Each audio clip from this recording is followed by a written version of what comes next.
Want to welcome everyone to the oral argument session of the 10th Court of Appeals being held in Waco, Texas, October 26th, 2022.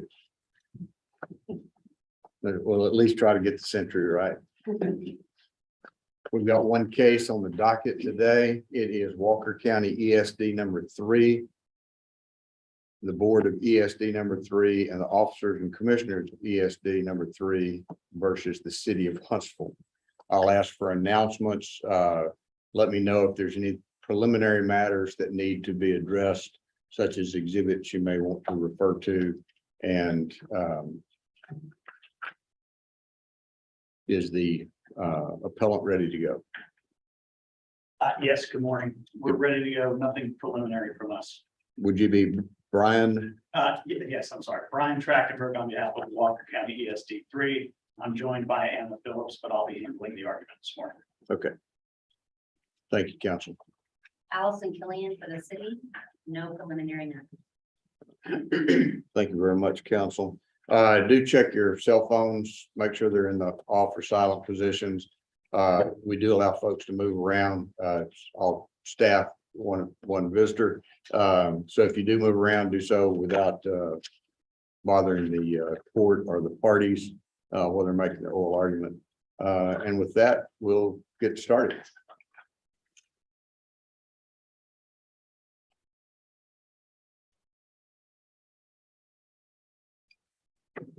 Give me just 1 second to set your 5-minute time limit here. Making it easy. As they say, this is merely a guide, a suggestion. These guys may have so many questions that you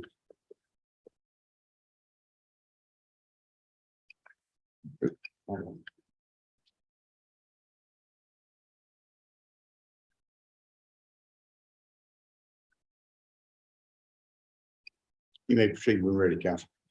Thank you very much. Good morning, justices. Good morning, counsel. Good morning, staff and visitors. May it please the court, this is a dispute between two constitutionally created governments. In the summer of 2021, my client, Walker County ESD 3, was approached by folks owning land in the extraterritorial jurisdiction, or ETJ, of the appellee city of Huntsville. Those folks filed a petition requesting that their land be included in my client ESD 3's territory. It's important to recognize, as I'm sure is not lost on this panel, that land in a city's ETJ is not city land. It is not municipal land. It is not land that is serviced by the city. And as a result, the folks in that land do not receive such city services as fire and police. Chapter 775 of the Texas Health and Safety Code gives such folks refuge when they want to find fire and police and other emergency services. The purpose of that chapter, as stated in section 003, is to protect life and health. And in section 002, this court is to liberally construe chapter 775 so as to give effect and the most effect to that purpose. Both sides are asking this court to construe chapter 775 this morning. Counsel, this was a plea to the jurisdiction. Correct. How do we get to the construction of the statute if the trial court had jurisdiction and has not rendered a determination on its interpretation of the statute? Thank you for that question. So in order to, the city has dropped its claim, its direct claim against the district itself. That's in footnote 1 of their brief. So we're here really on just ultra virus claims against the 5 commissioners. And an ultra virus claim, as this court I'm sure knows, requires an affirmative showing by the city that the 5 commissioners did something outside their power, that they did something wrong. And in order to determine that's to win a ultra virus claim. To bring an ultra virus claim, they have to make a claim that they did. I agree with that. but it cannot be a claim fabricated out of nowhere. So they cannot say this person was driving 35 miles per hour and that was wrong, when we all know that the speed limit on that road is in fact 35 miles per hour. That is not sufficient to confer jurisdiction because it doesn't actually state that someone did something wrong. So it is your position that an ultra-virus claim, which is an exception to the sovereign immunity prohibition or sovereign immunity absence of jurisdiction, I'll say, can be brought only if it is a viable claim. The Axberg case uses the language that I think is really effective, properly construed. It says if they have established that they alleged a violation of a duty properly construed. So the short answer to your question, Justice Gray, I think is yes.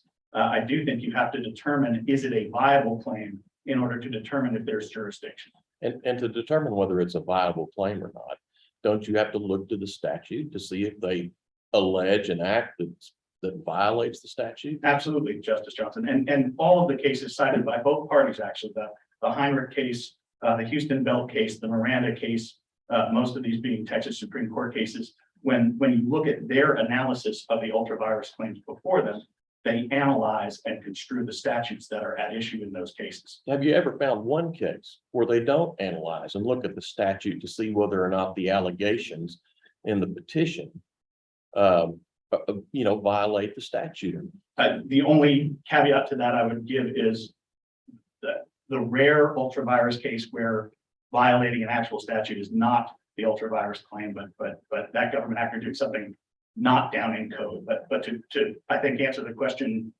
or to go where I think you were headed, no, there is no such case. When the ultra-virus act complained of is, hey, they deviated from a statute, which is clearly what the city is saying down below, then on appeal of the ultra-virus determination, the appellate courts and the Texas Supreme Court concluded, construe that statute first. The inquiry is, what was the right thing to do?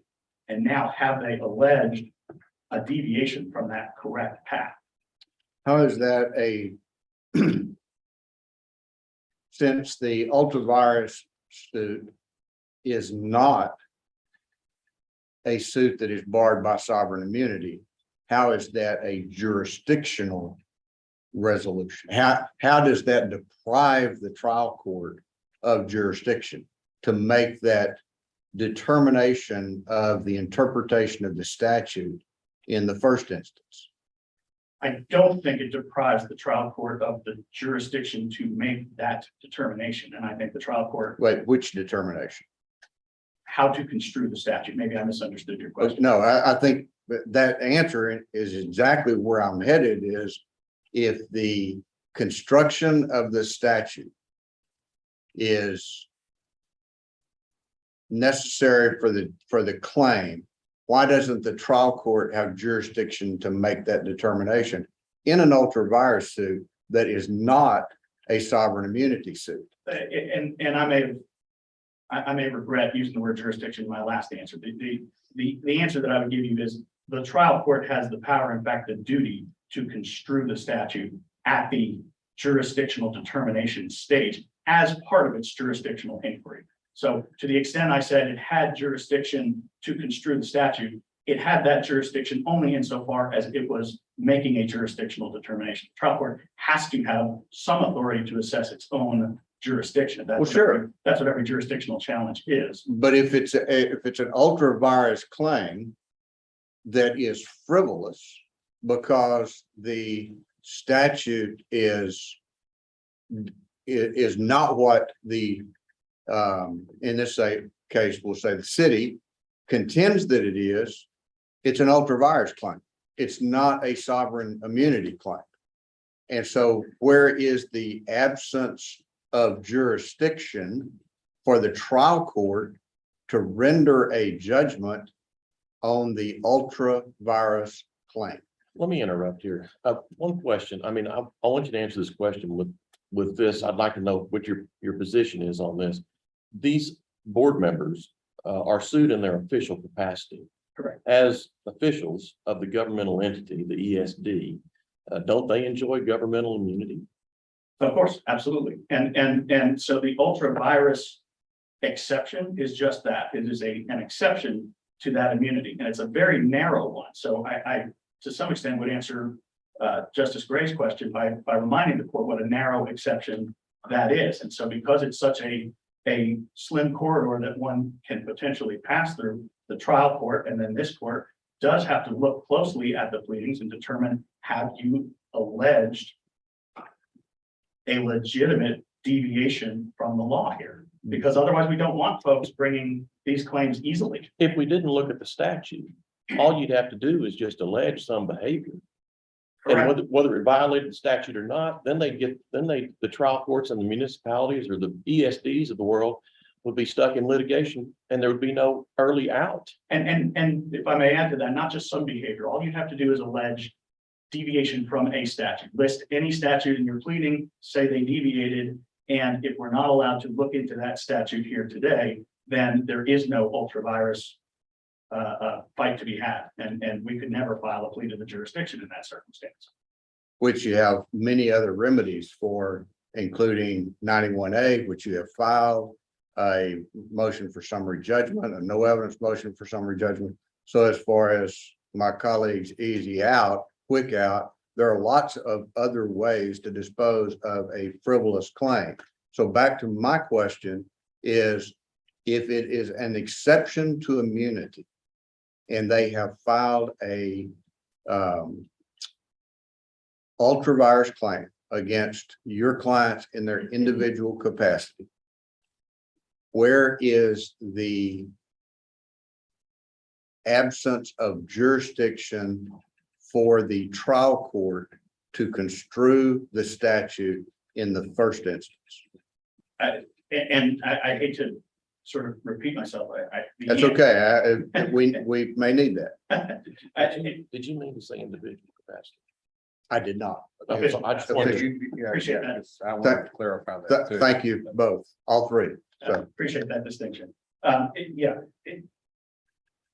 The Miranda standard, amongst others, that's cited by both parties, the pleadings, taken it true, must constitute an action beyond the governmental actor's statutory authority, properly construed. Is Axberg adds the properly construed. Miranda states that first part. I don't know how, if the standard for you is to assess whether their pleading affirmatively establishes or at least pleads action beyond the governmental actor's statutory authority, then I believe it is up to the court at the jurisdictional stage to determine what was that statutory authority in the first instance.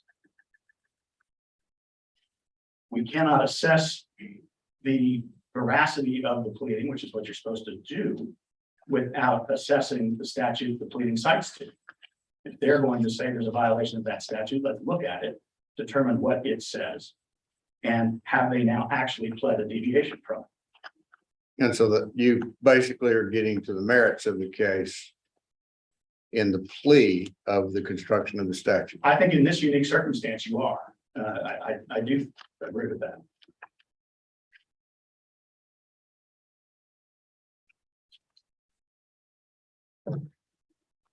So the essence of the dispute then comes down to whether, when an ESD, like my client, is expanding its territory, it needs the city's permission to do so. The city has said that Chapter 775 requires their permission prior to my client expanding its territory to include some extraterritorial jurisdiction property, like the property at issue here where these folks asked for fire services. Chapter 775 distinguishes between creation of an ESD and expansion of an ESD. The creation provisions are covered in 011 through 014. Two of those provisions, 13 and 14, explicitly reference city permission. And they do say that you are supposed to ask the city permission. And I want to put a footnote on that because I actually disagree with the city's version of permission, but let's say permission prior to creating a new ESD that might include property like the property at issue in this case. Now, I said I wanted to put a footnote on that because I want this panel to be clear. The city does not, contrary to their position, they do not enjoy absolute veto power over including this property in an ESD. 0.014 taken as a whole, and they want you to pluck a small provision out of it. But if you look at 0.014 as a whole, what it says is that if the city refuses, then the property owners may petition the city for fire services. Keep in mind, they're still not inside the city, they're in its ETJ. But if the city says, no, I won't let you get fire from the ESD, then these residents are allowed to petition the city and say, fine, give me fire. If the city says no to that, guess what happens? The property by statute gets scooped into the newly created ESD. So this idea that they have super veto is actually false. They do not. The health and safety code, like I said, the reason I began by saying, let's keep in mind, this cares about life and safety, life and health. Its goal is to see to it that these folks ultimately get fire coverage. Our interpretation, when we leave here today, if you adopt our interpretation of the statute, these folks get fire coverage. If you adopt the city's interpretation of the statute, these folks do not get fire coverage. And that's the opposite direction this statute wants to go. So even at the creation stage, the city has kind of a right of first refusal rather than permission or veto power. They can provide fire services, but if they don't, it does end up getting swept into an ESD. At the expansion stage. Well, if they deny it, my understanding is the property owners can then, in effect, they have to provide a petition again to the city. Correct. To force them to provide the service. It doesn't. And I'm sorry, I mean, no, go ahead. It doesn't force the city. The city can actually say no to that petition. Then what happens is by operation of law, they get swept into the ESD. Then if they deny the consent, if they deny the permission, or if they deny the don't act on the request, then it's a deemed consent. Right. Okay. Right. Right. In the expansion world, if you will, and that is the world we are in here today, where my client, Walker County ESD 3, existed when these folks petitioned. And so 0.014 that they want you to reach back and grab from, keep in mind, the first 5 words of that section are before an ESD is created, comma, insert everything that Justice Gray, you and I just talked about, this permission regime where permission moves back and forth. At the expansion stage, none of that happens. This is sort of a brief rabbit trail that I want to get you to think about. But today, under your argument of what the ESD is constituted of, your client has created a district that includes ETJ of Huntsville, Texas. This strikes me as a little bit of a semantic game, maybe a word trap. I think I hear what you're saying. I would argue, no, we were created without ETJ property and we were petitioned to annex in ETJ property. So that's an expansion rather than a creation. We were created a year plus before all this. See, and this is where I got tripped up when I first was reading your brief. The focus on the word create. Because there's no temporal language in and of itself in the word create. Can I help with that, perhaps? Go ahead. Thank you. So there is in 0.013, there is an explicit definition of what a petition to create must look like. And in 0.014, all these rules that we've discussed about who gets permission and how. And then throughout 11 through 14, the folks that are doing all the action are county commissioners. And the reason for that is my 5 commissioners don't exist temporarily at the time contemplated by 11, 12, 13, and 14. There are no district commissioners. So I would suggest to you, I understand what you're saying, but I would suggest to you that the temporal element of create is contextually embedded in the statute, because when you look at it, it's county commissioners and a county judge that are doing all the action in 11, 12, 13, and 14. It's district commissioners that are doing the action described in 0.051, because by the time of expansion, they exist, but they simply don't exist back in 11, 12, 13, 14. So See, arguably, my reason it was a rabbit trail, and I'll need the city to address this, is you left 15 off of your appendices. And 15 is the one that tied it together with 14 as to who then is the actor that takes action on the petition. For me, that made the connection. 15 is the one that says you give it to the county judge, and the county judge does certain things at that point as opposed to the secretary. And so the temporal element that I was looking for seems to me to come from 15. And so I'll be asking the city about that. And I'm sorry but I wanted to make sure that you and I were understanding the temporal timeframe of the 11, 12, 13, and 14, as opposed to 51. I think we're understanding it. I hope what I heard from you is that you're following where I was. But yes, it's a whole different set of actors, and arguably, if you take that to its conclusion here for purposes of what you're really looking at, which is an ultra virus claim, the provision they want you to reach back and grab and say we didn't follow, we couldn't have followed, we didn't exist then. My 5 commissioners, they were not yet extant at the time that 0.014 suggests all of this conduct is supposed to take place. It's not my 5 guys that could have violated 0.014. Let me ask you, the city, and we're going to obviously give you some time. We're asking a lot of questions if you need it. City takes the position, I want to know how your analysis on this. They take the position that it would lead to an absurd result. And that may be where you were going. I just want to hear from you. I don't want us to run out of time and not hear from you on that issue. Thank you so much. And that probably would have been the one thing that I'm happy to talk as long as y'all will let me, but and I appreciate that y'all invited us here to nerd out on the health and safety code. I mean, I think both sides said we don't need oral argument, and you guys said yes, come in, and I thought, wow, it's equal-minded nerds all around. It's fantastic. Sorry, no insult, man. Took it as a compliment myself. The other judges will tell you that. So. As to the absurdity argument, the city's absurdity argument goes something like this.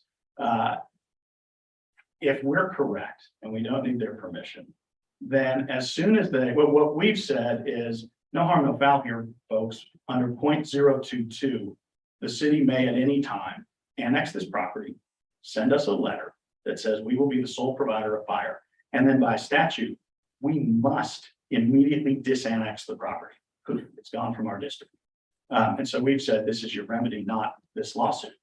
And they have a financial complaint about that, which we can talk about if we want. But beyond the financial complaint, what they say is, well, this leads to the absurd result whereby they remove it and we re-annex it under 0.051. 0.051 only allows a district to annex or expand into taxable real property. That's the phrase that's used in 0.051. This has to be taxable real property. The Texas Constitution and 0.074 of the Health and Safety Code describe how and when and whom really an ESD may tax. And what it says is you can tax those whom you may serve. If you're providing fire, you can tax those folks. 0.022, and sorry for all this, but 0.022, the removal provision where I said the city could just send a letter and say, get this out of your district. It ends with the words, thereafter, the district may not provide services to that property. It puts a period on the end of this cycle. Boom, that's it. If by statute we may not serve the property, then we may not tax it. If we cannot tax it, we cannot annex it in later. So there is no endless cycle. I would respectfully suggest the absurdity comes from their side, where they seem to want to live in a world where they can say, we can't provide fire to these folks, but these folks don't get an alternative to their fire services either. That can't be the rule. All of which is merits based, but we'll get there. Anything else you want? Just generally, the chapter 7, 7.5 here that contains all the requirements for creating or expanding an ESD. Just kind of looking at it from 10,000 feet. Looks like the statute's designed to give the voters the power to cause them to be able to be served for fire, ambulance, whatever other, well, not necessarily ambulance here, but and I just want to know your take on that. I mean, is it really something that comes from the people, that they decide they want some services, they're willing to be taxed, they're willing to pay taxes, and then there's this back and forth between whether the ESD does it or whether the city does it. I mean, that's kind of the issues the statute tries to address. But overall, it's the people who vote who get to decide whether they're willing to be taxed because they want these services. And I'd kind of like your take on that, my general thoughts on that. That is 100% correct. There is a moment in the process where ESD commissioners exercise some discretion after a hearing on the property, whether to put all or some of property proposed in the petition on a ballot for the voters. They are to determine if it's feasible and beneficial to the community, and if it is, then they should vote to put it in. Outside of that moment, it is residents and taxpayers that petition for this, and ultimately, no matter what the 5 commissioners did, on the back end, the last bit of the process is all of the residents of the ESD and all of the residents of the district seeking coverage must vote to approve this. Not all, I don't mean unanimity. They all get the opportunity to vote, and it's a majority wins. But ultimately, yes, 775 cares about one thing and one thing only, and it's let's get folks these services. Let's not leave folks hanging in the wind without fire, police, ambulance. I think it's notable on that point, if I can just end with this, or if you all have other questions, great. The Texas Local Government Code 42.0425 actually says it's what governs home rule cities like the city of Huntsville, lays out an express statute that says other political subdivisions must get the city's permission prior to expanding into their ETJ if those political subdivisions provide water, sewer, street service, water, sewer, roads, fire, ambulance, and police are not mentioned, those last 3. Meaning, all other services, the city can have its veto right according to the local government code that governs them. But for health and safety, we don't want anybody to have super veto power. We want the folks who need health and safety to have an avenue to go get it. And under the creation regime that the legislature set up, they have that avenue. They can petition to create, ask the city says no, petition the city for fire, city says no to that, boom, they get their ESD. Well, and the trial judge was very concerned about that at the time of the hearing, because he was questioning both of y'all as to who was providing services now. And I think that probably played a decision, at least in part, in the injunction, which is not in front of us now, the temporary injunction or absence thereof. And at the hearing, as I recall, the argument was that the city was providing fire and ambulance service when it was unlikely that the volunteer department would be able to be staffed. In other words, it was during, for the lack of a better word, normal business hours, the city would respond to a fire or emergency call in the ETJ. And then on nights and weekends, it would be the volunteer fire department for the area. Is that accurate? I mean, is there anything about that? And is there any of that that is actually relevant to the jurisdictional question that's in front of us? Okay, thank you. I do not know that or frankly believe that to all be quite true. But none of that is in the record. I could stand here and testify to you what I do believe to be true, and if you want to hear it, I'm happy to do it.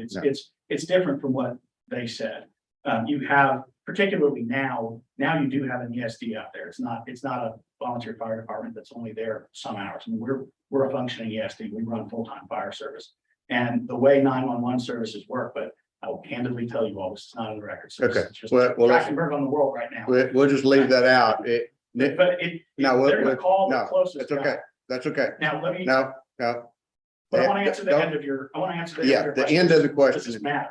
Yeah. And the answer is no, it doesn't matter. Okay. And the reason it doesn't matter is that what does matter is you construing the statute. I'll give you that. But these folks having a patchwork pasted together, non-obligated system of fire, is that what you all would want for your homes? Or do you want the ability to petition? I knew I should have stopped you before because that'll be outside the record and I'm gonna have to stop you there. That's a different argument. So, I mean, okay. any questions? No, sir. Question? Nothing further. Okay, thank you, Council. Thank you very much.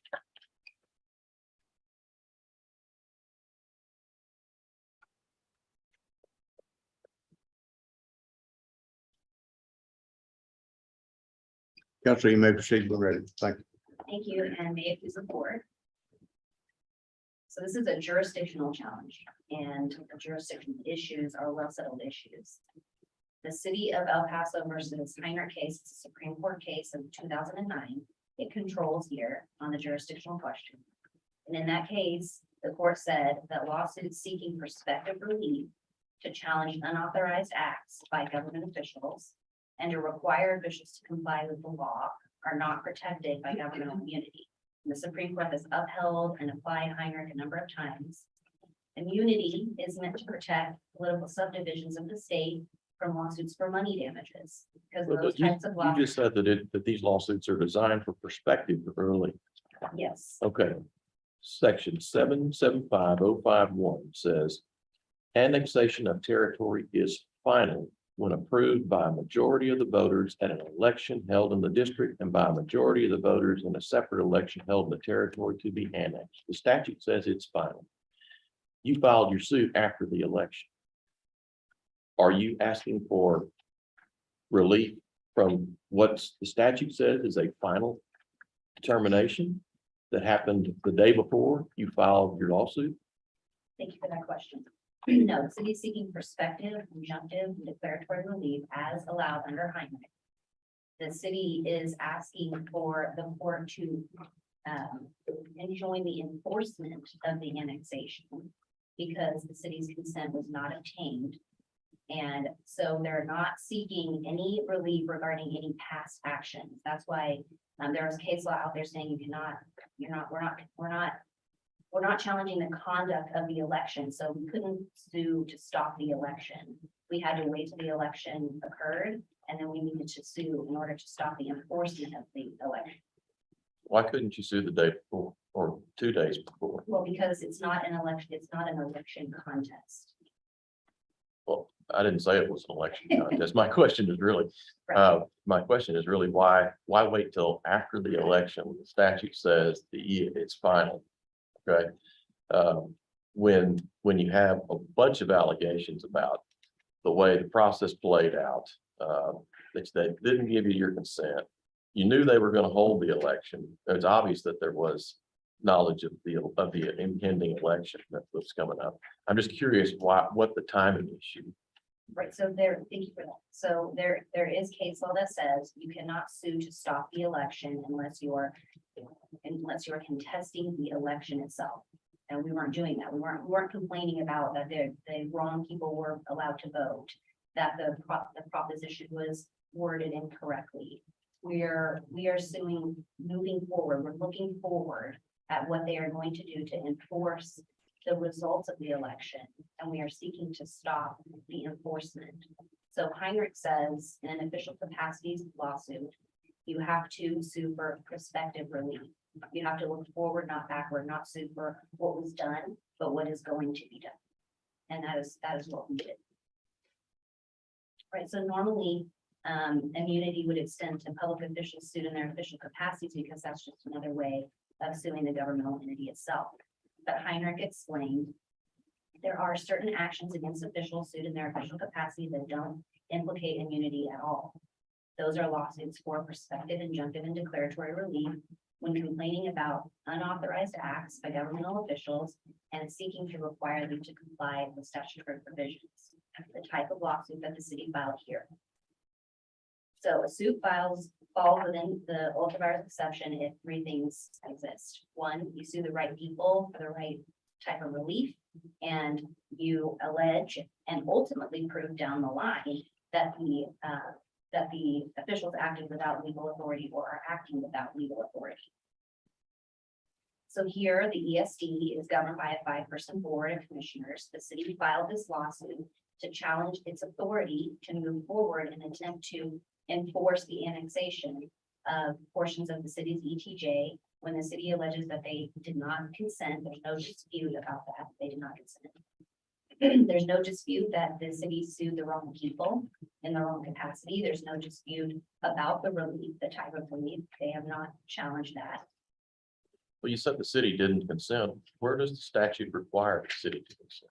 So when looking at the statute, the three rules are to construe it as a whole and not in a piecemeal fashion like the ESD has asked the court to do, to look at legislative intent and to interpret the statute in a way that wouldn't lead to absurd results. Well, we So look the- at legislative intent if it's vague. Do you think the statute's vague? I do think that there is maybe an argument that the statute is vague in that regard, because they have argued that it doesn't state that consent is required in the expansion section. But it also doesn't say that they have the authority to annex into the city's municipal limits. It doesn't say anything about including municipal territory or ETJ in an expansion. The only part of chapter 775, It doesn't say they can't move into a ETJ or municipal territory. I mean, it just doesn't say. that is correct, it is silent about that. The only part of chapter 775 that mentions including municipal territory within the limits of an ESD is section 014, which covers creation. But the legislature did put that in there. They explicitly said that you could include municipal territory at creation. And it says that consent is required. And they could have put that in the expansion. 051 couldn't, It could have, and they didn't. they did not put the authority for an ESD to expand into the city's limits in 051. They also didn't put that consent is required. But if the court is going to conclude that they have the authority to expand into the municipal limits, then we are asking the court to also conclude that consent is required. If not, then the city's position is that the legislative intent would be negated to give the city the right to decide whether or not its territory or its ETJ is included in an ESD. So if I understand your argument is that under the 11, 12, 13, 14, the legislature expressly allowed the ETJ to be invaded by the ESD. Invaded is probably a bad term, but you understand what I'm saying. Annexed is the term I was looking for. Whereas they don't give them the authority in the expansion sections of the health and safety code. Correct. And so the natural interpretation would be, so to expand into the ETJ, you have to have consent. You have consent at the time it's created. You don't have consent, or you don't have the authority to even ask for consent because you don't have the authority to expand the ETJ under the expansion provision of an ESD. So the city's position is that if the court finds that they have authority to expand into the municipal limits, then they need to also find that they should consent, or that they should seek the city's consent prior to expansion. Okay. So, when you look at, we're talking about legislative intent, we look at the statute, we look at the express words. So in section 775.014A, it explicitly states, territory may not be included in the district unless the municipality's governing body gives its written consent. It goes on. If the municipality's governing body consents to inclusion of territory within its limits or ETJ, the territory may be included in the district in the same manner as other territory is included under this chapter. How is other territory included in this chapter? Expansion. It goes on later. It gives the city the unilateral right to remove territory from an ESD. These are all examples of how the legislature intended for the city to have the right to decide whether its territory or ETJ is in an ESD. Again, look at 051. No mention in 051 about expanding into municipal territory. The only place in the statute that discusses including municipal territory or ETJ within an ESD is 014, and that limits the authority to getting the consent of the city. So if the court concludes the way the appellant asks, then basically the appellant's position is that the city has the right to control whether its property is in an ESD at creation. But once an ESD is created, they have the unbridled authority to annex the entire city. They have free reign without the city's say at all. If the court accepts that conclusion, then absurd consequences will result. And I know that you talked about this some with them. I'm gonna go over a little bit more. So if it's true, if their position is true, that they have the right only at creation to include municipal territory with consent, then people are incentivized to create ESDs outside of the city's limits and then just immediately annex into the city's territory. And they say, well, gosh, the board doesn't exist at the time that an ESD is created. And so it's not on the board to be incentivized. But the absurdity argument still exists regardless of who it is that's incentivized to create outside of the city's territory and move into the city's territory. It could be future board members. It could be property owners. It could be anybody. Anybody is incentivized to do this. People, human beings are creating the petition and they are organizing and planning and putting it together. Human beings are incentivized to create an ESD outside of the city's limits and then just turn around and annex into the city. And So- the legislature should not. could not So have- you're taking the position that a group of people in the ETJ get together and incentivize a group of people outside the ETJ to create an emergency services district so that people outside the ETJ can establish the district. And then everybody gets together and they propose an expansion and they all vote in favor of an ETJ. That's what you think it could be a likely outcome if we analyze statute according to it. So the city's position is that that is a possibility and that the legislature could not have intended that possibility. Another absurdity would be if the court accepts their argument that the city seeks, or excuse me, the petitioners seek consent and then they don't get consent. And then the ESD comes into creation and then again, they turn around and they can annex into the city, even though the city did not give consent. That's because now the ESD is created and they don't have any restriction now that it's created in order to expand into the city's limits and they don't have to ask for consent. That's their position. Again, the legislature couldn't have intended that kind of absurdity and it would Counselor, render- when you're using the words city's limits, are you implying that they could annex downtown Huntsville? Or are you just talking about ETJ? So in this case, we're only talking about portions of ETJ, but their position is that the only time consent is required is at creation and that they could then annex once created into the city's limits or ETJ. It isn't limited to ETJ. So they could annex the entire city. So why would someone, I mean, why would a group of voters want to annex the entire city when the city's already being provided emergency services? People in the limits of the city. Sorry, would you repeat that question? Sure.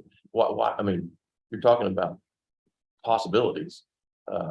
Why would the voters of Huntsville approve an ESD to provide emergency services district when the municipality is already providing emergency services district to the citizens of Huntsville? They probably wouldn't, but it is a possibility. It's city's position.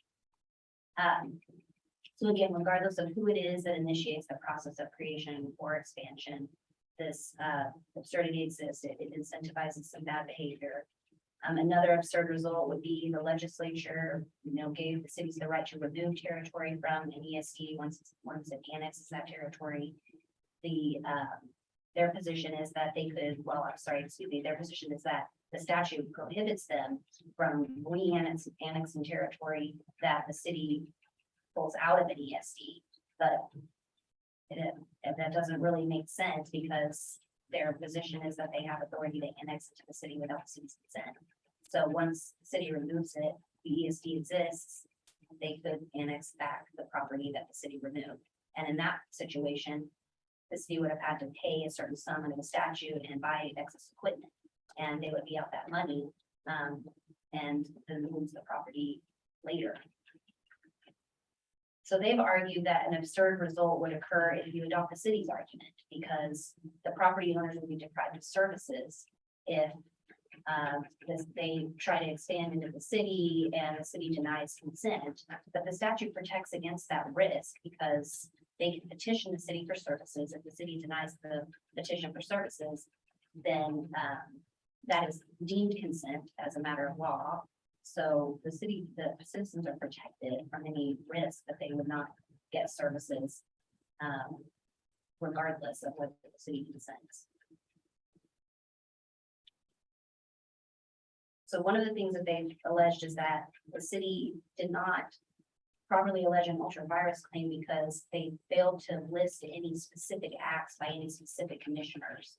But Heinrich does not impose that requirement. They talk about the Axberg case. Axberg is a Court of Appeals case out of Texarkana. It's not binding. It's inconsistent with Heinrich. It doesn't state any authority for holding that a plaintiff cannot sue individual members of the government body in their official capacity with challenging the body's actions. That's exactly what happened in Heinrich. That case was about a police officer's widow who sued the pension board and the pension board members in their official capacity for acts taken by the board as a collective body. And the court said that she sued the correct people in the correct capacity. She sought prospective injunctive relief, and she properly alleged that they were without authority to reduce her payments as a collective body. So any argument about Axberg, the court should not accept that argument. Well, to pursue the argument, as my colleague was asking, opposing counsel, do you look through the allegation against the commissioner in his official capacity to see if the action alleged is authorized or not? Specifically in this case, you've alleged an ultra-virus act by the commissioners of ESD.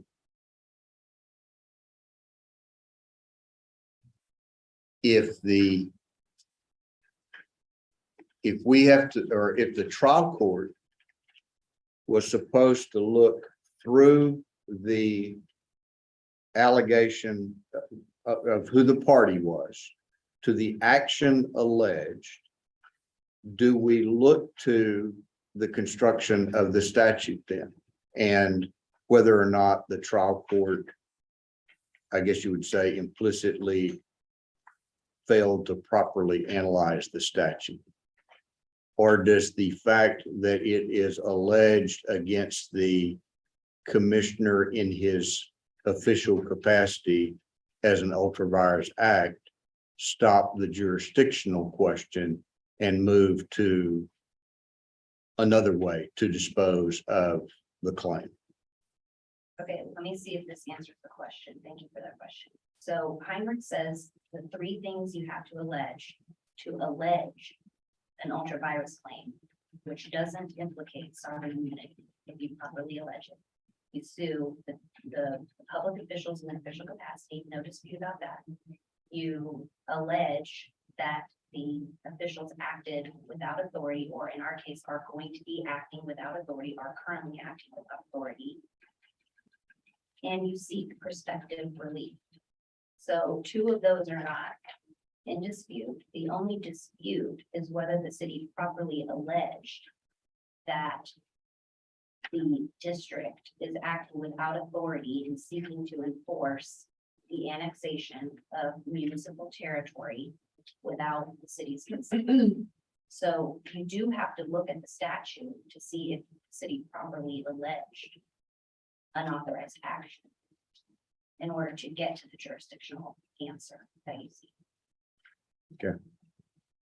So I just have about 30 seconds left. Again, I just want to reiterate that the only part of chapter 775 that mentions the inclusion of municipal territory or ETJ within an emergency services district is 775014, that authority to include municipal territory is limited by the requirement that they seek, or somebody seek, the city's consent. It doesn't have to be the board seeking consent. They just can't continue with attempting to enforce the annexation without the consent of the city.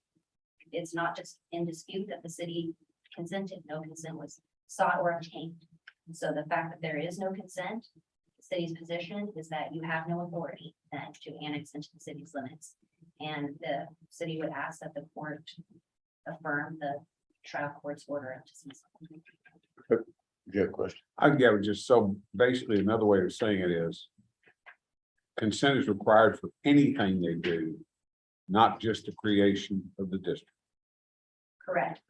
Consent, in order to get to the legislative intent, you're going to construe the statute as a whole and in its proper context in order to avoid any absurd results. And when doing that, it is clear that consent by the municipality is required in order to include any municipal territory or ETJ within a district. And because no consent was sought or obtained, the city's right to decide whether its territory, any of its territory, in an ESD has been deprived. Okay, well. Characterize for me the absurdity of the result of what has happened here. A group of citizens doesn't have service.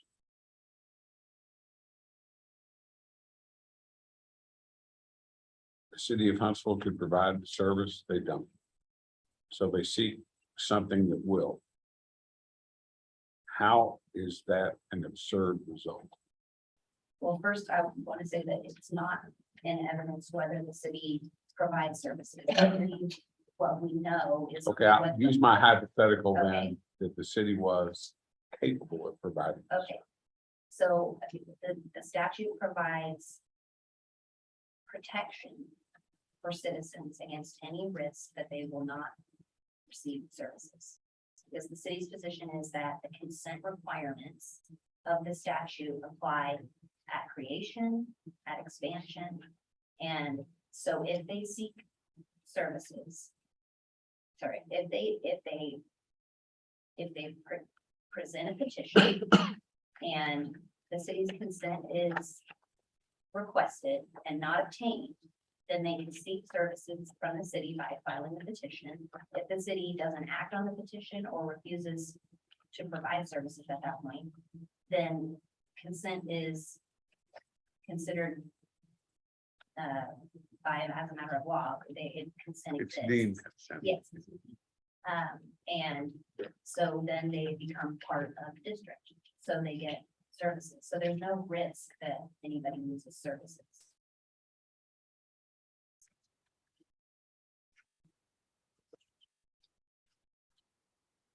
The question that I alluded to, and we'll have two, but the first one, relates to in, 75014.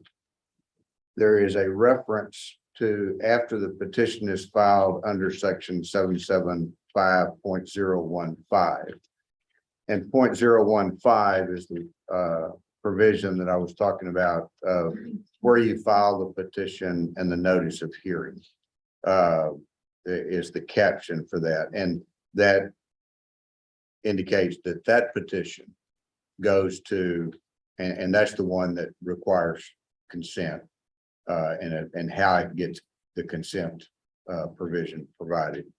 And it goes to the county judge, and I think this is in part of the argument is that then the expansion provisions of 775.051 are filed with the secretary. The secretary takes the action. This is the secretary of ESD.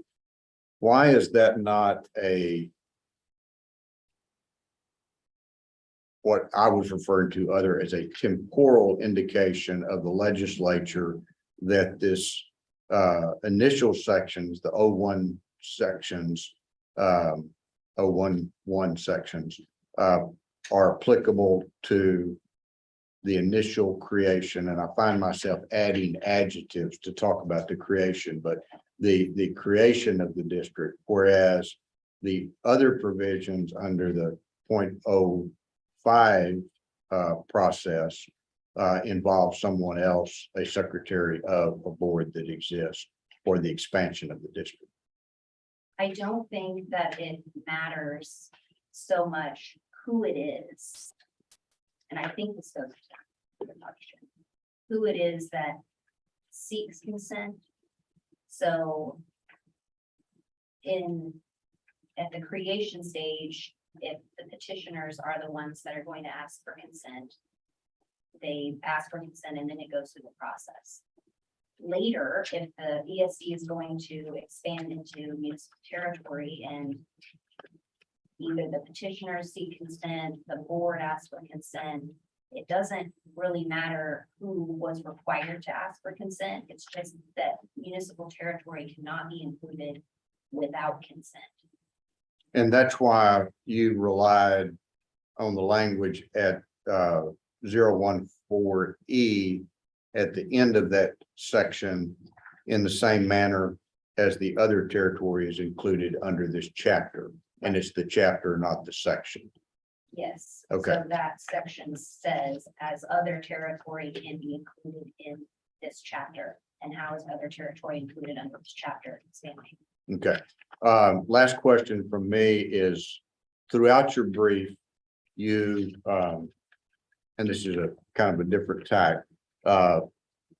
Throughout your brief, you talk about the city was denied its right to consent. And right before the conclusion, you have a paragraph that says, had the city been afforded the opportunity to consider this through the statutory consent process that appellants ignored, the city may have decided not to consent. So that causes me to ask a question. Is the city making a request for an advisory ruling? Has the city actually taken the position we would not have consented? I know that in the context, for example, of us considering plea deals, whether they were knowing and intelligent, one of the things that we require is that the defendant in that situation actually affirmatively says, if I had understood, if this had been explained to me, I would not have entered into this plea agreement. And what I am concerned about when I saw this statement is that we don't have the city on record of saying we would not have consented to this. And is this not an exercise in trying to get an advisory opinion? Well, I apologize if that gave you any concern in that statement. So we don't know how the city will come out. The consent has to be asked of the governing body. The governing body is city council. So it would go before city council and city council would take a vote. We don't know how the city council would come out.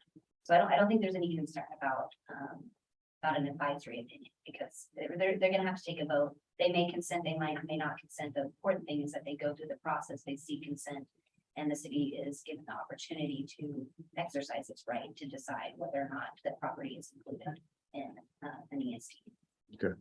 Isn't your, and I want to just follow up on the advisory opinion issue.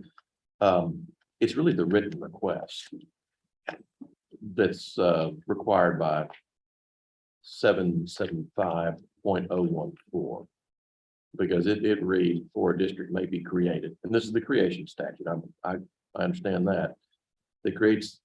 May be created that contains territory in a municipal district or ETJ. A written request to be included in the district must be presented to the municipality's governing body after the petition is filed under 775.015. And so, I mean, it is in the record that no request was made. That is correct. So no consent was made. Right. No request. was made. No request was made, and, Correct. okay. Thank you, Counselor. If you got something you want to sum up, yeah, No, just the city request that the court affirm the trial was ordered. good. Thank you, Counselor.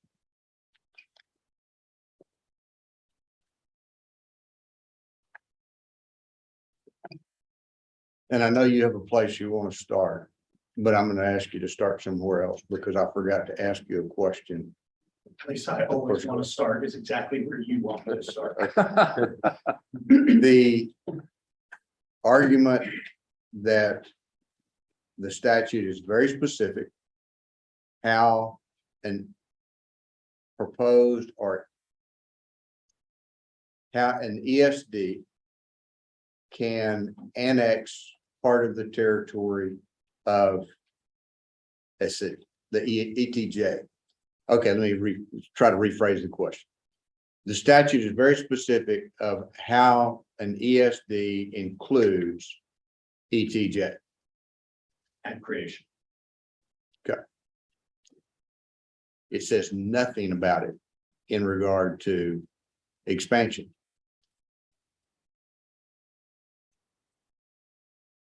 Razor's edge, why do we fall off on one side or the other of the legislature meant that if you didn't include it from creation, you can't get to ETJ. There's no provision for you to get into the ETJ versus fall off on the other side that by not saying how you get an ETJ into the ETJ, that it can be included. Thank you for that. It happens to be where I was going to begin. The suggestion has been made that 0.051 offers the ESD no authority to expand into ETJ, and therefore the absence of that grant of authority is devastating. That's wrong though, because as we discussed earlier, 0.051 says specifically what property an ESD can expand into: taxable real property. If it's taxable real property, we can expand into it. That includes ETJ. Actually wouldn't include the city center of the city of Huntsville. The ESD cannot tax it. It's a home rule city. It's their turf, if you will. And they have a statutory duty as a home rule city to provide full-time fire to those residents. So as we discussed earlier, we cannot tax that which we cannot serve. We cannot go into a home rule city that's providing full-time fire and provide fire, so we cannot tax there. So that concern falls away. And the notion that we don't have a grant of authority to expand into ETJ goes away with it. Because as long as that's taxable real property, we can expand into it. 0.014 is actually limiting rather than permissive. .014 begins by saying, when an ESD is going to be created that includes certain municipal properties, the presumption throughout 775 is that this may occur, that expansion or creation may include those properties. And .014 simply says, when it happens at creation, here's how this should go down. Okay, here's why I'm sorry that I kind of stopped listening because something you said concerned me. And it, before a district may be created that contains territory in a municipality's limits, Yes, they can take part of the city limits of Huntsville. oh, sure, with permission. Keep in mind, they're a home rule city. The rest of that statute says, go ask permission. Then, of course, even inside their territory, now this is kind But of, I thought you just told me that they couldn't because they couldn't tax it. and they can't tax it because they provide full-time fire. So there is, So you're saying that the statute is ambiguous? no, I don't think it's ambiguous. I think there are cities that aren't home rule cities that may have different structures. Okay, But I don't think it's ambiguous. I think in the case of Huntsville, it's really clear. They have full dominion and control over their turf. So, and the statutory requirement, this is why 775 is satisfied in this circumstance, because they also, in that circumstance, have the statutory obligation to provide fire. So we're not worried, and police and other things that a home rule city provides. Okay. So we're not worried about those folks. Yeah, I'm down to 30 seconds. I did have a few rebuttal points, good. if I may. That was the biggest one. I think 051 by referencing taxable real property gets us where we need to be. I want to walk Justice Gray just quickly through your commentary about .015. And I think what gets really interesting is if you go backwards, as you sort of did and sort of have to, through 15, 14, and 13. 15, as you said, now 14, sorry, let me start with 14. 14 is the one we've been talking about that has this permission regime, if you will. It refers, as you pointed out, in its text, it says, after the petition has been filed as referenced in .015. So when you're in .014 talking about this permissive regime, you kind of flip over to 015. 015 references the petition. 014 references the petition. And they both reference the petition that's described in .013. If you trace these back, it's all about that. .013 says any petition filed pursuant to .011 or .012 must have the following elements. It does not say .051. It could. One of those elements in .013 is a list of the municipalities whose permission is needed. So that whole regime talks about a certain petition. In 015, it's one that gets filed with by the county clerk, as you pointed out. In 014, it's the one that you have to present to a city for permission. In 013, it says it's the one you need when you do what's mentioned in 011 and 012. That's creation. It never says, it could very easily say, since there is an express sentence that the legislators wrote that said, any petition filed pursuant to blank must have these elements, could have said 051, but it definitely does not. It says 011 and 012. So this permissive regime, the legislators made very specific to creation and not at the time of expansion. The last thing I'll end with, actually, I'm not even going to. If you all have questions for me, I'm happy to field them. Otherwise, I think I'm where I want to be. Council, we're good. Thank you. This case is submitted, may have already been submitted, and y'all are excused. Thank you very much.